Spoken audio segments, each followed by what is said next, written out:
Welcome to our NFL recap show where we discuss the early games from today and and do Sunday night's game preview.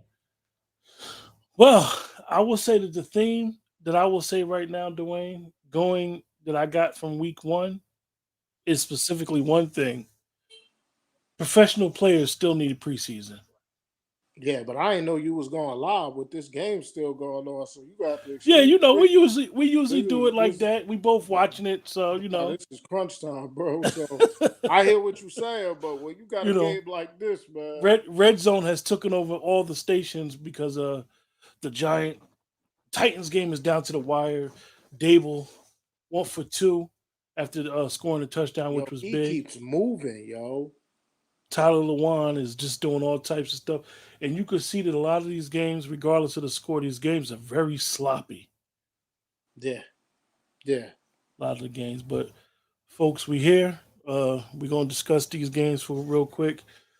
Both of us is watching the end of the Giant game, so we're on that and see if Tennessee is going to try to get themselves in field goal range. The time is not on their side. One timeout left, and their offensive lineman Taylor Lewan, who I think is one of the better tackles in the league, he moves, and you see a lot of movement with these linemen. All of a sudden, when these quarterbacks are in shotgun, He's moving again. How are they not calling that? And I love Taylor Lewan. Good hands by the Giants defensive lineman. Hey man, I'm sorry. I did not think my man was going live with this game on the line. I know we supposed to be like recapping other games, but it's hard to talk about another game when you got a 2 point game with less than a minute to go. yeah, yeah.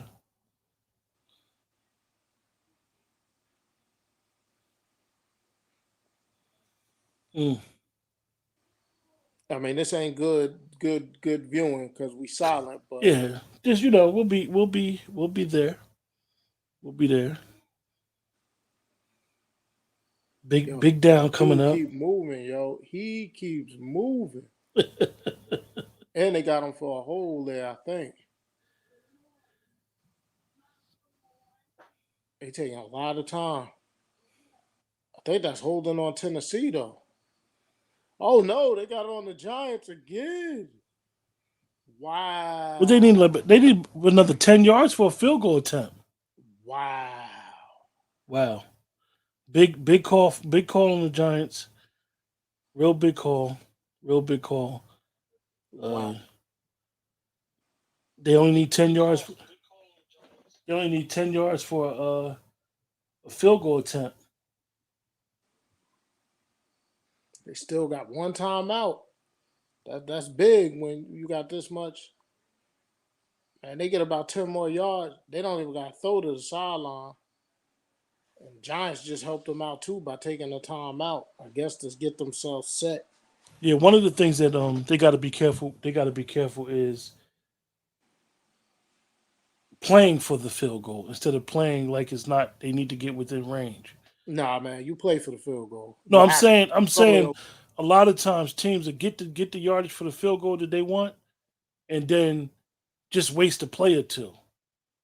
The goal is to get in range for your field goal kicker to make this field goal. Timeout by the Giants. Woo. They had to settle themselves. I don't think that's a terrible timeout.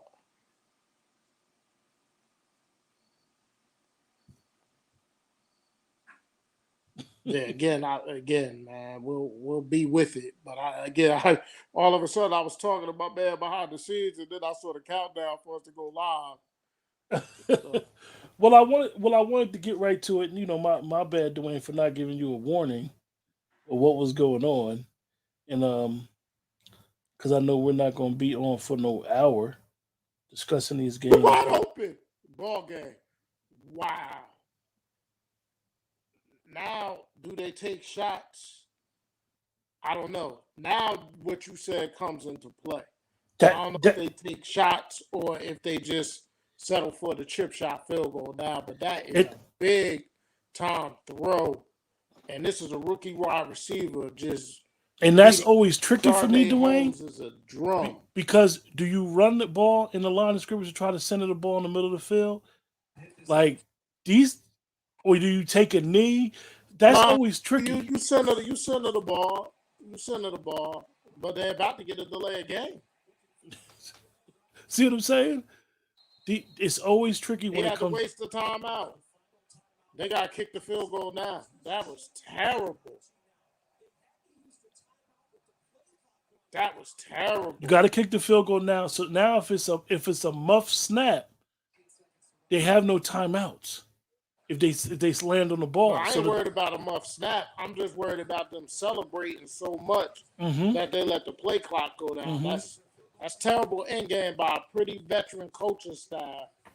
But right now, you don't mess around with it. You kick the field goal right now, unless you run it on first down and then try to clock it. But I don't even know if I play around with that. Yeah, Because if you kick it now, probably about 8 seconds runs off. Well, no, they going. I think he's gonna slide in the middle of the field and then clock it for the field goal. got to be careful with that. I mean, it's 18 seconds. If you run and you get down, but if the Giants lay on the ball carrier,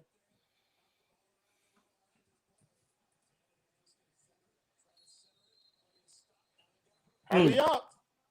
Hurry up. You don't got no timeouts. Hurry up. What are you doing? Wow.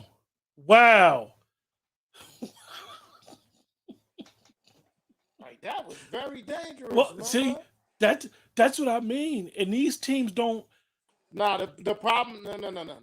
The problem with this Was thing the play is before they- that? the timeout. That's the problem. If they didn't waste that timeout, they would have been fine. But wasting that timeout. Now, if I'm the Giants, I ice this mug. Because this ain't no chip shot. It's still 47 yards, man. Yeah. It's still a 47-yard field goal, man. There's no guarantees that he's going to make this shit. But those that's in the chat, it's a couple of y'all I can't see. Your comments don't come up, but we want to talk about what we're talking about. We're talking about the NFL Week 1. We're recapping the week, talking about some of the games, and then we're going to do a little preview on the Sunday night game, and then we're going to be in and out. Show's probably going to be about 20 minutes. We already got like 7 minutes into the show because this Giant game is down to this kick. In the words of Dwayne, he always says one thing about this, and he said it Week 1 Never already. trust a field goal kicker. Never trust a field goal kicker. That's Dwayne's mantra.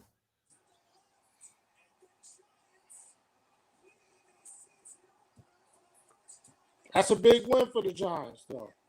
That's Dwayne's mantra. Never trust a field goal kicker. He's been saying it for years.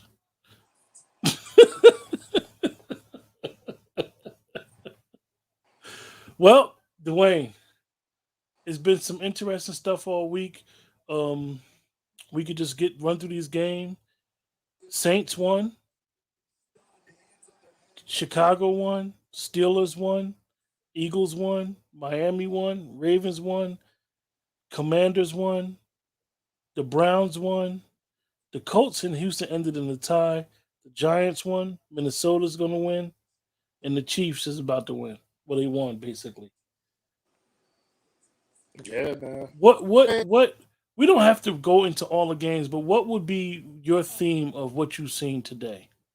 It's kind of like we talked about earlier. I think these players got to realize that they do need some game action in the preseason. Somebody just posted in the words of Dwayne Morris, never trust the field goal kicker. Yeah, that's my mantra, man. It's one of the things I believe. But preseason is necessary. You saw a lot of like soft tissue injuries today, hamstrings, Unfortunately, TJ Watt, it's feared that he may have tore a pec muscle. For reigning defensive player of the year. Yeah, so it's like, you got to be careful in these situations, man. Yeah, one thing I noticed with us watching most of the Steeler-Bengal game is these players are beat up. It's amazing, like you said, that the veterans didn't really play much in the preseason, but they came into the game and they got beat up. The Steelers took a lot of losses. I think Najee Harris and that Liz Frank or plantar fasciitis injury that he's got, what's going to happen is he's going to either have to shut it down or it's going to tear. And I think that because of the type of athlete he is and the type of organization he's going to try to play with it until it finally does tear. Yeah, he's too far down the road. Yeah, yeah. So he has to play with it at this point. And I know Cameron Hayward, he went to the bench. He went to the locker room twice today. He got beat up bad. But other than that, Joe Burrow had a really bad game, which I was surprised. And I'm surprised at their coaching staff. As usual, Zach Taylor just does not believe in protecting his quarterback. A lot of times they were empty, and a lot of times the running back wasn't in the backfield to chip at the Steelers coming. And Burrow made a lot of mistakes. And they even still had a chance to win, but they lost because their kicker, he didn't have his holder, and their kicker looked at average at best today. Yeah, I mean, problem with the Bengals is always going to be the same problem as the offensive line. And they thought they addressed it. I mean, La'el Collins, who we know very well, did not have the greatest of games in his debut. It's a lot of raggedy games. And I just really think that's a byproduct of them not playing in the preseason. Except Patrick Mahomes, huh? Well, Patrick Mahomes is Patrick Mahomes, man. He ain't, he just going to be who he be. You know what I'm saying? So I think today's win for a couple teams was big for their team. That Minnesota win, I think, was big for that franchise with beating Green Bay. Green Bay is going to be Green Bay. As long as they got 12, they're going to be competitive. But I think that Minnesota, that was a big win for them and their new coach and what they're trying to do and moving forward. I really, really thought the Saints would not have so many problems with the Falcons, but they did. And one thing about Arthur Smith is that he's going to try to run an offense that's basically curtailed for his players. We're running, basically a wishbone at sometimes with having Cordell Patterson and Mariota. So I think the as they say, what would be the talk of tomorrow with the Monday morning quarterbacks would be exactly what me and you said. These veteran players still need training camp. They still need the preseason games. They need to get their legs about them instead of trying to ramp up 10 days before the season. So we've seen a lot of sloppy football, but overall, good teams win and bad teams do what they do. Big win for the Giants. The Giants, I still don't like Daniel Jones and what he does. He does not protect the football at no whatsoever. He's very sloppy with the football. It looked like Saquon is back to who Saquon is. But the Giants' offensive line still is bothersome. I mean, it's big for that organization to get a win in week one. Yeah. Because for the past 5 years, they just haven't won their openers. They haven't even won their first 2 games. So I love his aggressive nature, man. He's very aggressive with his play calling. Very aggressive going for that 2-point conversion. It was a great effort by Barkley to get in the end zone because it looked like the Titans could have had him stopped. But I like the aggressiveness. Hey, man, it's a league that comes down to kicks. And if you looked at the games today, a lot of games came down to a field goal kicker. Some of them made them. Some of them missed them. You had a game that ended in a tie today.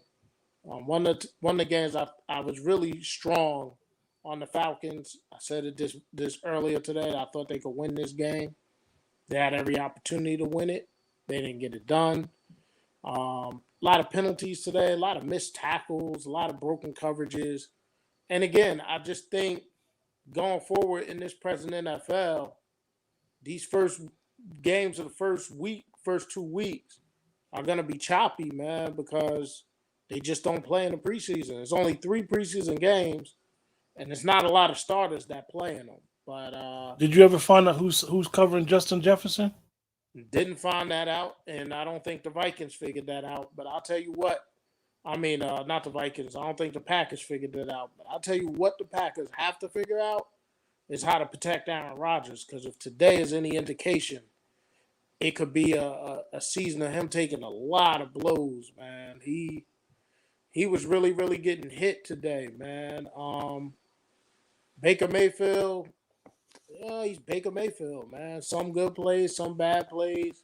At the end of the day, you had a kicker, a rookie kicker in York that kicked what was officially a 58-yarder that looked like it would have been good from 78. So, I mean, I'm looking at this kick right now, man. In college, he had a strong leg at LSU, man. Um, yeah, man. You know, that's something, you know. Yeah. So interesting things there. Carson Wentz getting the win and with the Commanders, you know. And now it's on the team that I root for, that we root for. We could be the only NFC East team to lose if we don't come through tonight. So there is that, you know. So we're just gonna see what it's gonna be, man. How you feel about I was thinking about tonight's game, and to be perfectly honest with you, the way that both offensive lines with the way that both offensive lines looked and the injuries that both offensive lines have, I look for two teams to try to establish their line of scrimmage early with a lot of run, and whatever team can establish a run, you'll see those teams, and Brady's very good for it. You'll see those teams trying to establish the play action off of those runs. So whoever Hmm. established the line of scrimmage early, and try to make the teams one dimensional where you only doing one thing, but whoever can get it going early with the mix of run and pass, preferably the run first to establish the pass, I believe to win. They last year they had a very very strange game where the Cowboys couldn't run the ball last year on them, and I think it set the tone for what type of team they was going to have going forward. Where I just didn't think that last year they ever really had confidence in their running game, and their running backs was good until both of them got hurt last year with Zeke and Tony Pollard. And I think that one of the things that the Bucks have had is Brady's security blanket in Gronk. So it's going to be interesting in who that Brady feels comfortable with on those third downs. And Brady, one thing that most people don't realize, Brady does not throw to the sidelines. He is a middle of the field quarterback. He always utilized the middle of the field. So this is something that Dallas need to watch out for on defense. And I'm gonna be interested to see who the identity of both of these teams. Both of these offenses are going through a restructure of identity. So it's going to be interesting. I, but I look forward for tonight's game. Yeah, I mean it's gonna be interesting. You know, bad weather somewhere, you know, that's not an issue in Dallas, but you know, you look at the young fella, man, Trey Lance, and it was up and down performance, you know. You know, He did some things good. He missed some wide open receivers. He did some good things with his legs. Some of his reads were a little off. He threw a bad pick. Um, and that's a lot of pressure on that young man. Because you still got Jimmy G there looking over his shoulder. And a lot of people in that locker room believe in Jimmy G. So if the 49ers get off to a rough start, you know, the Jimmy G watch is going to be real, man. And Shanahan's going to have to be very careful how he handles that, because that could be an ongoing problem for this you whole know year. one of the things that always concern me about when you have a quarterback that takes a team to a certain spot, and then you have another quarterback waiting in the wings is you never know how that quarterback is going to go. We seen it. Prime example was when Patty McHolmes took over. He took that offense to a whole nother level from Alex Smith. And I think that a lot of these coaches are trying to follow the same template. But one thing about Jimmy G that a lot of people may not want to give him credit for, if he's healthy, he gets them to the playoffs. We talk about deep into the playoffs. So I think that Trey Lance and, like you said, the organization needs to be very, very careful because the 49ers have a championship roster. they probably have the best offensive defensive lines combo in the league. And you lose that locker room with messing around with the quarterback and people wasting their careers and feel like, why you got this guy in, we got a guy better in the backup. It'll be interesting. But I know that, unfortunately, where this kid played in college, you can't stand. But I'm happy for Justin Fields. I mean, I don't. One thing about me, man, I'm a Michigan fan, but I'm a fan of athletes. So Justin Fields being from Ohio State doesn't affect anything.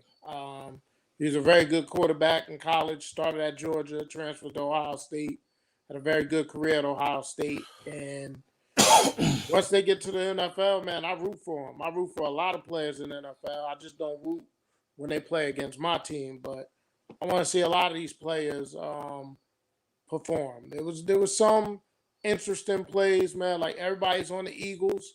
That was a close game with the Lions, and I don't know. Can you win championship football with Jalen Hurts as your quarterback? I don't know.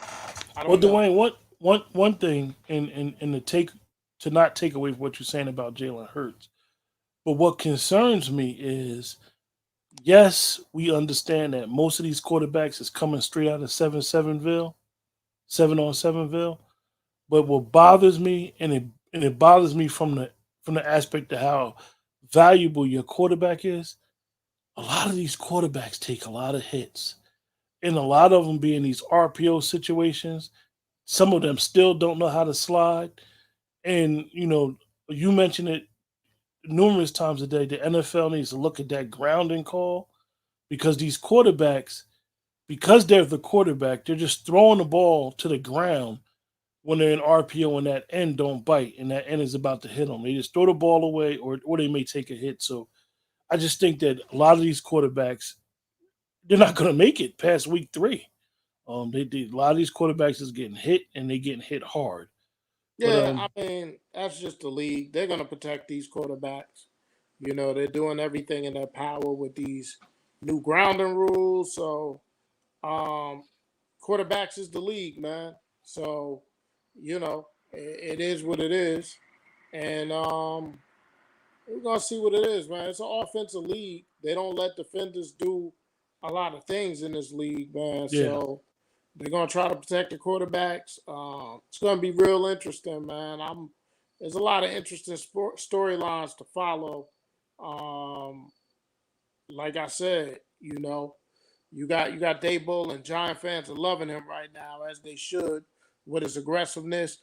Giant fans are very happy to see what they think is the return to Saquon Barkley. He looked really good today, and just when he's healthy, you got to put him right at the top of the list of the best running backs in this league. He's dynamic. He does wonderful things when the ball is in his hand, both catching it and running it.